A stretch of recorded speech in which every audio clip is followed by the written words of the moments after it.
Nobody mentioned my belt buckle. My new belt buckle. You got to understand, I don't buy clothes. Just think back. Rarely do I buy clothes. Anyways, have you seen it? Okay, all right. All right. So I want to preach tonight. I'm always perplexed. I'm just kind of beating my head. God, what's your word? I mean, I got so many sermons and directions I could go. In fact, I've got like 800 started sermons. 800, yeah. And so there's so many ways I could go, and yet I'm always just really wanting to hit the nail on the head. But I begin to recognize that, sometimes God steers me in unusual ways. But I've fallen back to a series. This is a new sermon. And, Brother Kofer's right. We don't have refried beans around here. It's very, very seldom. If ever I preach a sermon that I prepared, that's got to be once a year. Very seldom does that happen. But I just felt like I want to bring something up that I preached way back. But anyways, there's this series that I've been doing that actually this is the 5th one. How many remember the Red Sea Rules series? Nobody? The Red Sea Rules series. Okay, Annette does. And Austin. And so, but it's been actually very good. In fact, I thought about we got to somehow package that and put it together. I've got one more after this that I'd like to do, but to listen to them all together is just very, very encouraging. But so, the Red Sea Rules. And this is, I think, number 5. Part 5. It's the only series I think I've done. But Israel was taken out of slavery in Egypt, and that was miraculous in itself, the way God got them out of slavery, and the whole nation was let free. We're talking about 3 million people being let go from Pharaoh, the tyrant. And they were slaves, but he's letting them go. God forced him to do so, and so that was miraculous. But as they're being delivered, they're making their walk to get away. They're on their way to the promised land, but they run into what's called the Red Sea. What are we going to do now? The Red Sea. But it wasn't just the Red Sea to how to get over it, but the armies of Egypt rallied. Pharaoh said, no, you guys, what did we do to let those people go, our slaves? And, we're going to go get them. We're going to bring them back. Or we're going to kill them in the wilderness. And so they load up. And Pharaoh's army is making their way toward God's people to annihilate them, once again bring them back into slavery. And, of course, it would be harder than ever. But as they're there and they hit the Red Sea, God does something. And they learn some things that we had talked about in the past. For instance, God led us here. He can lead us out of here. They learned that. Okay? And they had to learn, how about we quit thinking about our plight and think about how God's going to get glory in all of this. That was another lesson. And then they also learned that the enemy's persistent, but God will keep a barrier, keep him at bay, at a distance, which he did. So they're learning these things. And then, as we're at the most intense moment of the situation, God says, stand still, be calm, and see the salvation of the Lord. When it was most intense, they're about to lose their lives because the army's just breathing right down their neck. Stand still and see what God does. Yeah, right. When it's so intense. But they learned that. They learned to take one step each day, one at a time, in the right direction, and God's plan will unfold. They learned to have a confidence in God's presence. He's with you. Remember the pillar of, fire and the cloud that shaded them, and one was in front, one was in back. And so this was a live reality to them. Live with knowing that His presence is with you. So now we're going to look at something else here. It's of course the miracle of parting the Red Sea, and they really are between a rock and a hard place. Are you following this so far? Okay, so let's look at this. The army's behind them. The Red Sea's in front of them. There's no way they can cross. We're talking about a 6-7 mile walk. So a block of water ahead of them. So in Exodus chapter 14, then Moses raised in his hand over the sea, and the Lord opened up a path through the water with a strong east wind. And the wind blew all that night, turning the seabed into dry land. And so the people of Israel walked through the middle of the sea on dry ground, with walls of water on each side. So God parted those waters with wind, kept them up, a wall of water on each side. And not only did He keep the water out, but the wind, it dried out the path for them. So they were able to walk without getting their feet muddy and stuck in the mud and so on. So God promised to deliver His people, even if He has to part the waters to do so. They're learning these things. And verse 23, then the Egyptians, all of Pharaoh's horses, chariots, and charioteers, chased them into the middle of the sea. But just before dawn, the Lord looked down on the Egyptian army from a pillar of the cloud, pillar of fire and cloud, and He threw their forces into total confusion. He twisted the chariot wheels, making their chariots difficult to drive. Let's get out of here, away from these Israelites, the Egyptians shouted. The Lord is fighting for them against Egypt. So God is trapping the enemy here. And when all the Israelites had reached the other side,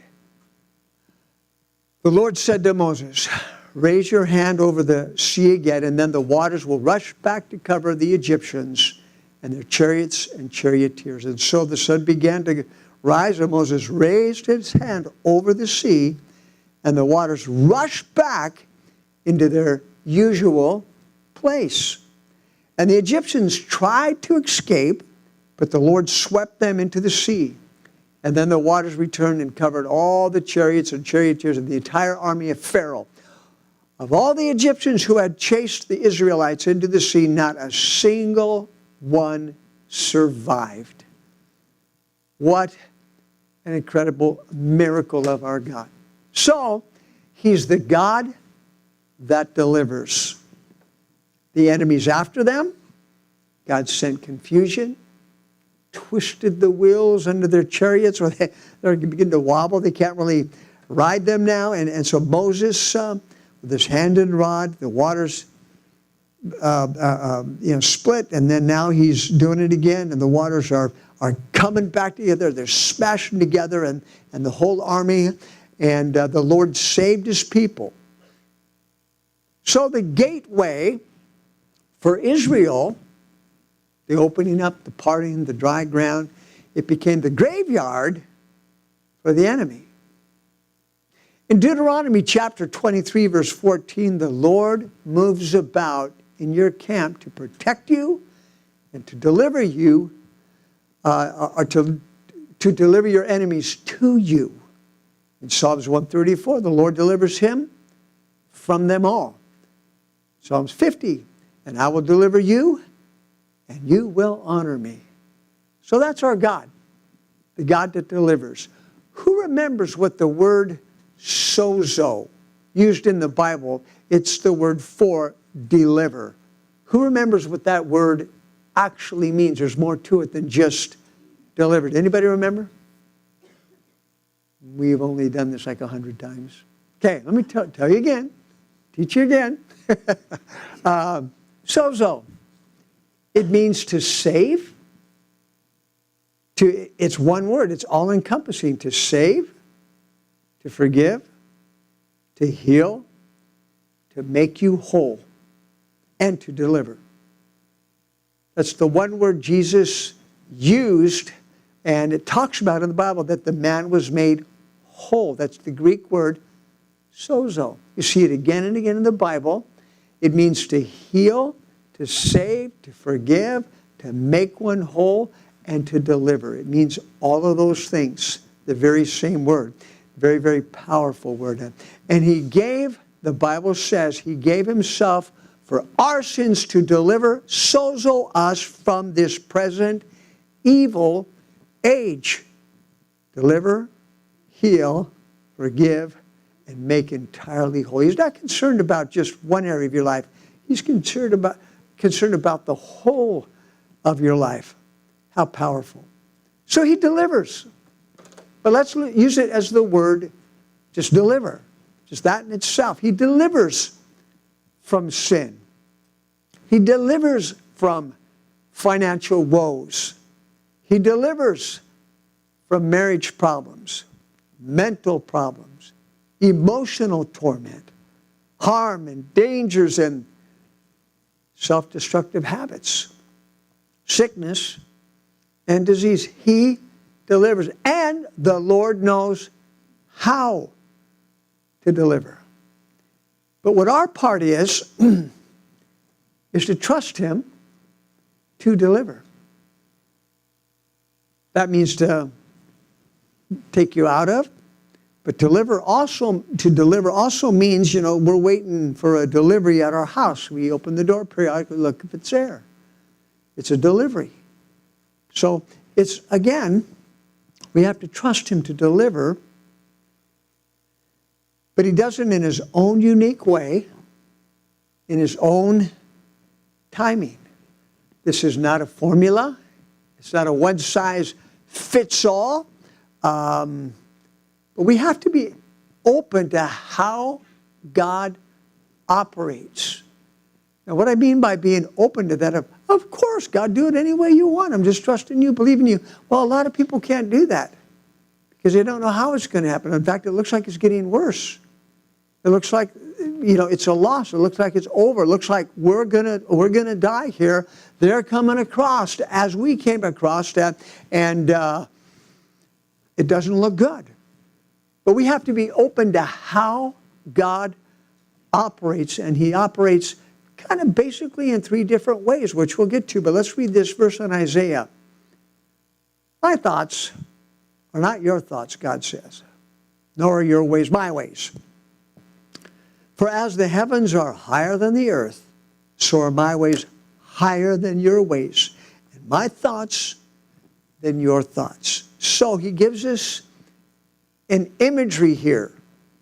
Where's heaven? How far is heaven? Right? A long ways. Way out there. We don't know where. But the distance from here to heaven, God says, that's how different my ways are from your ways. They're that different.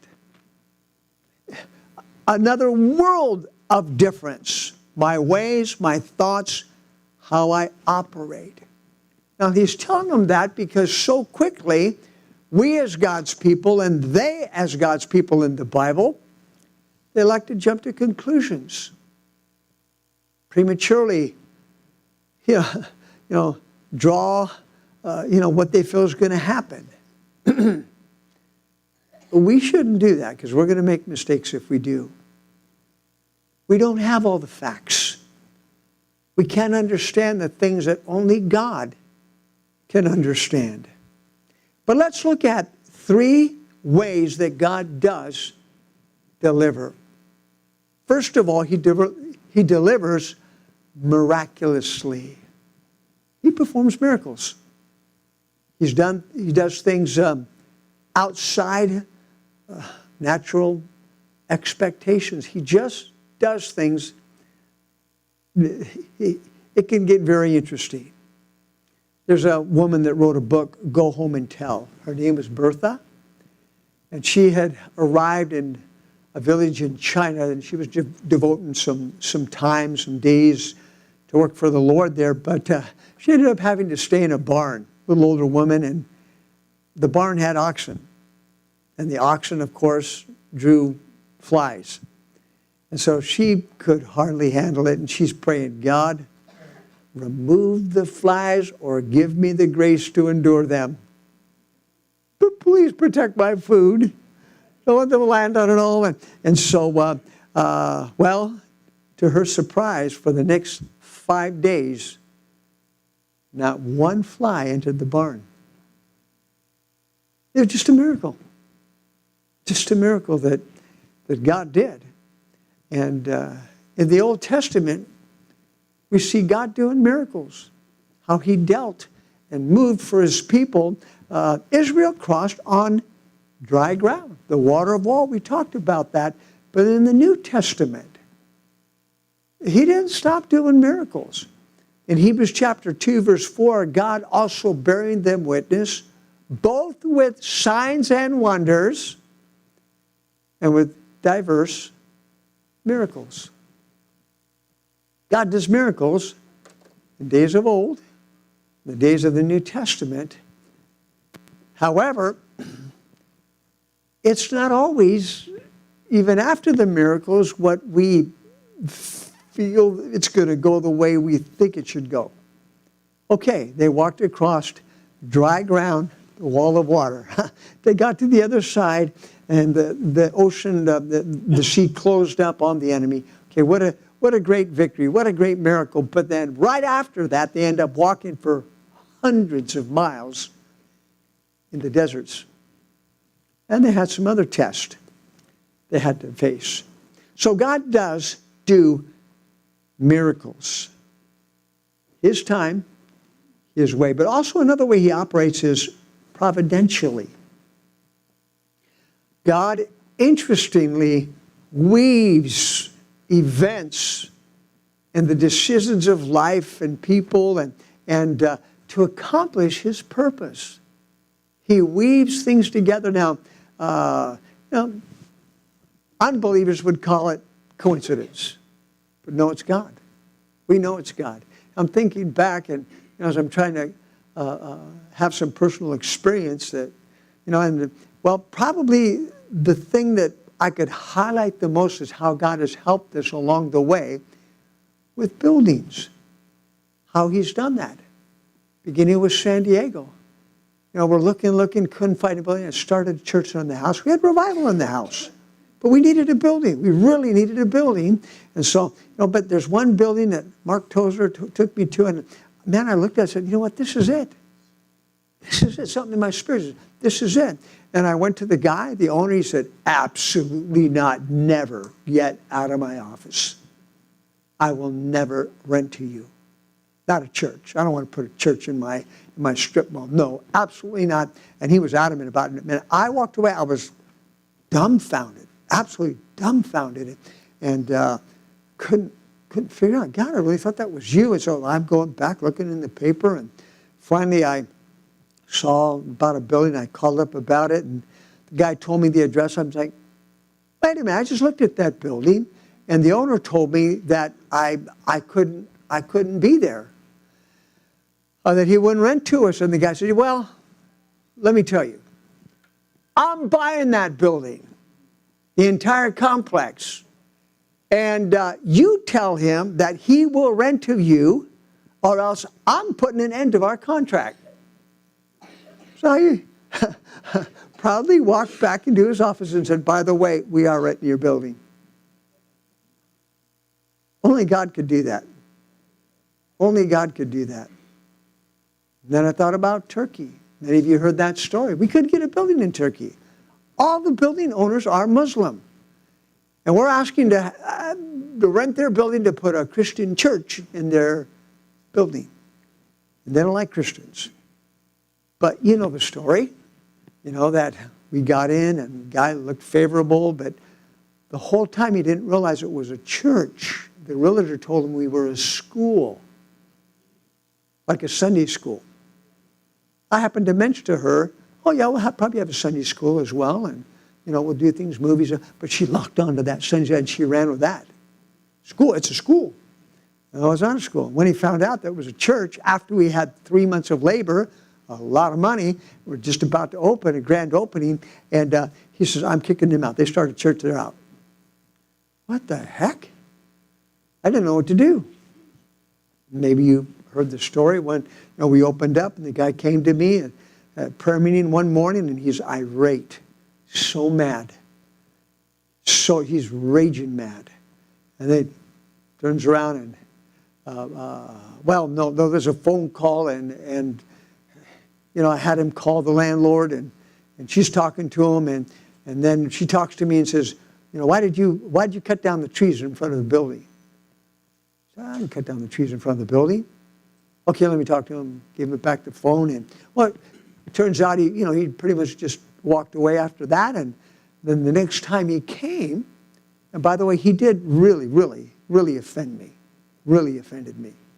And then the next time he came, the very next service, he was there at the stoop of the door to get into the church. And he comes over to me and he shows me 5 different buildings. My translator was there. And he shows me 5 different buildings that he says, you could have any one of them for your church. Whatever building you want, I'll give to you. And what happened?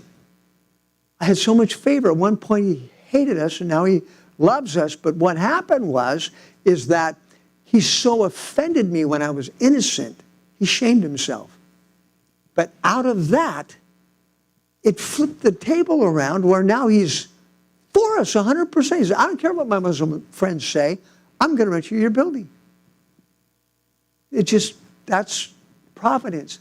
By trees being cut down. And it was the people in the building that cut down the trees. They didn't want us there. And he was like a gardener guy. And when the trees were cut down, they knew that would make him irate. And surely he'd kick us out. They said we did it. Anyways, God twisted the whole thing. Isn't that crazy? You got favor out of that. Actually got favor out of that. Going to Malta again. Some lady opened the door with her and her NGO. And yeah, come, could work for us. And it looked like a green light, but we got there. And I'm telling you, instantly went from green to red. Not even a yellow. Just, no, we're done. We're not going to support you. And I'm pulling out of this. I mean, it was like within 1 week, the whole thing shut down. And so it's like, wait a minute, my crate's on its way. And the guy said, you can't stay here. You got 30 days. You got to be gone. You have to leave. Oh, my gosh. But out of that, I figured out, well, I can work for an NGO. I'll find an NGO we can work for. And lo and behold, we did. And in the time that they allowed us to work for this NGO, I created my own NGO. And so now I'm working for the church, the Potter's House, bona fide NGO in Malta. I was able to work for them. And so it just, God orchestrated that. And I didn't have to put up with Jezebel. Because she really wanted to run the show. She wanted to be her church, but I was the pastor. Now, we didn't have that agreement, and I'm not going that way. That's not happening. Right off the bat, first service. Okay, we're going to have the service here. No, we're not. We're going to have it over there. No, we're going to do it here. And I'm like, we're not. Take the equipment and take it over there. We're going to do it over there. Anyway, it was just a big blow up. But God used that. Give us incredible freedom for the whole time we were there. I didn't have to deal with that. Didn't have to work for her. Didn't have to put in hours for her. We worked for ourselves. Praise God. God did it again. This building, this half, you'd all be crunched on this half if this didn't happen. But I had a verbal agreement that was an okay deal about knocking this wall down and getting this other half here. So I went down and went to sign the contract. I'm looking at the contract, and it's not anything like the contract we verbally made. So I'm like, this is not, and of course I'm dealing with the son now, not the father. And the son starts cussing me out. You effing baba, get out of my office. I'm not going to rent it for that. And I mean, he was so extremely rude that I said, get out of my office. And I mean, he's kicking me out. I'm like, I didn't change the deal. You did. What do we... And the father's there. He just didn't say anything. But, well, I'm thinking, okay, done deal. We got to be out of this building in 3 weeks. And so, Kathy, where are we going? It's so, out of that, I had gone back because what happened is I forgot to give him the keys because he gave us the keys to this building here. Forgot to give him the keys. And as I'm taking the keys back, I says, well, the deal's off. Here's your keys. I'm dealing with the dad. The father says, hey, look. Tell you what. You just go write up the contract. I'll sign it. Who does that? You write it up. I'll just sign it. We got the building. Really good price. Really good terms. Everything favors us. Everything. Isn't that crazy? It looked like it's over, done. And yet, in a moment's time, it flips. And we get the favor of God. So that's our God. That's God providentially moving. He weaves the events and decisions, remember? It's not a coincidence. It's the Shunammite woman that Elijah gave her a prayer that she'd have a baby, and she did. And the baby died. The baby came back to life, and then later a famine hit, and she was friends with Elijah. And Elijah told her, hey, you know what? You ought to head out. Take off to another land.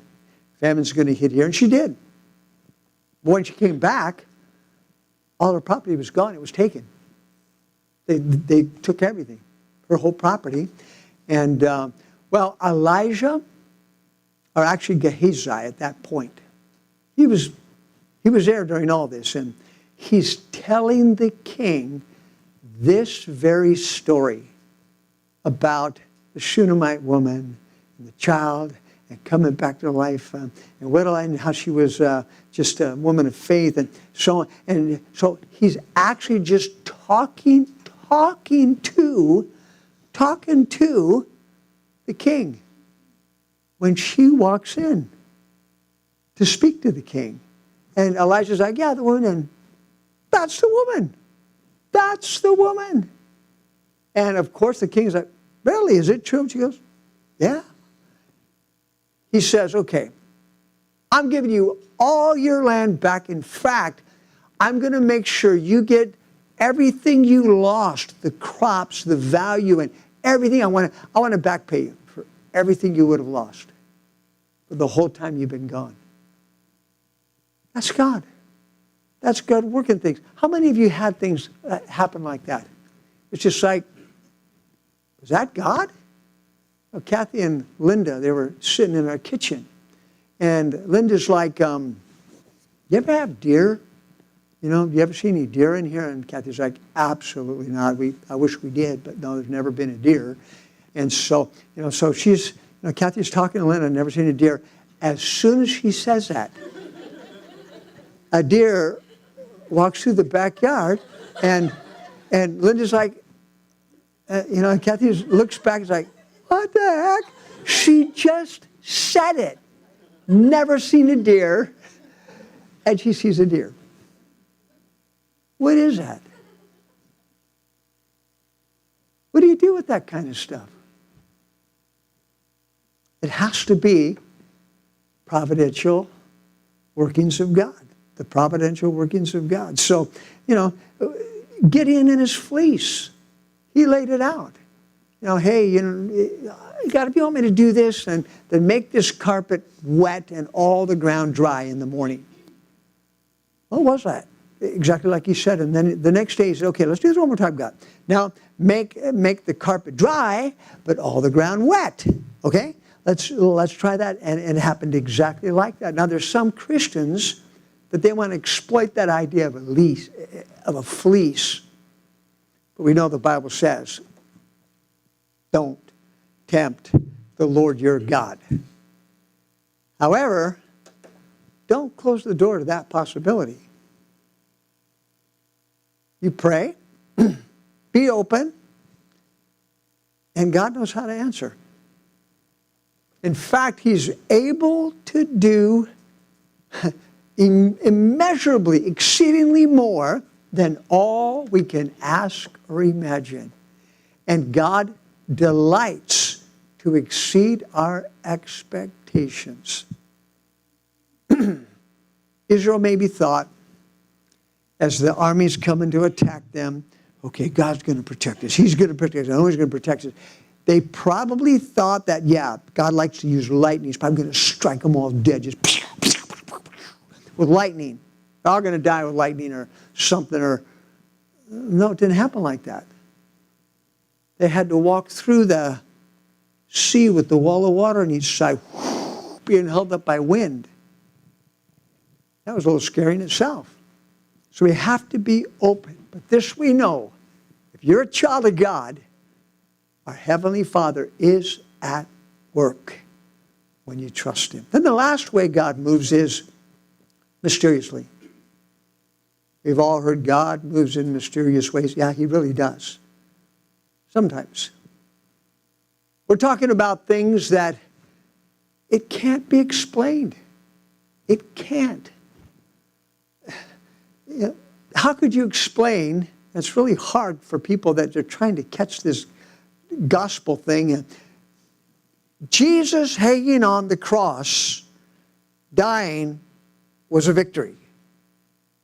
Well, we know the resurrection, okay, that's easy to understand, but that was also a victory. It's hard to explain these things in fact, Jesus tried to explain them to the disciples before they happened. After they happen, they make sense. Oftentimes, but not always. But in John chapter 13, it says, what I am doing, you do not understand now. But you will after this. You see, you're not going to understand it right now. Later you will, but not now. You can't. I can't explain it. You won't get it. And I've got to go die, guys. But I'll come back to life. They're like, they'd never seen anybody or knew of anybody come back to life. We talk about come back to life. Didn't register with them. It can't, but tuck away in your heart this verse. Tuck it away in there. You don't understand now, but you will. You don't understand, but you will. But resist the temptation to draw a premature conclusion. And again, we have limited knowledge. You don't have all the facts. And what seems like the end is oftentimes just the beginning of the miracle that God's going to do. What looks negative and pointless can only be understood afterwards. Now, the guy Habakkuk, he was a prophet.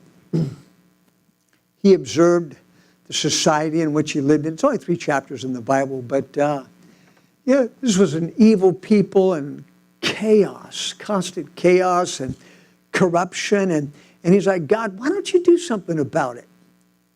Well, God answered him, I'm going to do something about it. I'm going to send judgment. In fact, I'm going to send Babylon, the army, and they're going to take the people into exile. And Habakkuk was like, I wasn't expecting that. not quite that serious of judgment, and so he was really, really, really bothered by that now, more than he was bothered by society and their sins and so on. He's really bothered about this coming judgment. But when you read the ending of his chapter, his book, I should say, let's read Habakkuk 3, verses 16 through 19. I trembled inside when I heard this. My lips quivered with fear, my legs gave way beneath me, and I shook in terror. I will wait quietly for the coming day when disaster will strike the people who invade us. Even though the fig trees have no blossoms, and there are no grapes on the vines, even though the olives crops fail and the fields lie empty and barren, even though the flocks die in the fields and the cattle barns are empty, yet I will rejoice in the Lord. I will be joyful in the God of my salvation. The sovereign Lord is my strength. He makes me and surrounds me as a deer able to tread upon the heights. So he's just got such a confidence, even though he's so bothered. The bottom line is, as he shakes himself, he's got this confidence in God that, God, you've got this. So be open to God's ways. Trust in his deliverance in his unique own style. He may deliver miraculously. He may deliver providentially, or he may deliver just really mysteriously. And so relinquish your thoughts and leave it with his thoughts and his ways that are so much greater. God, we love you for your presence and your word. And again, your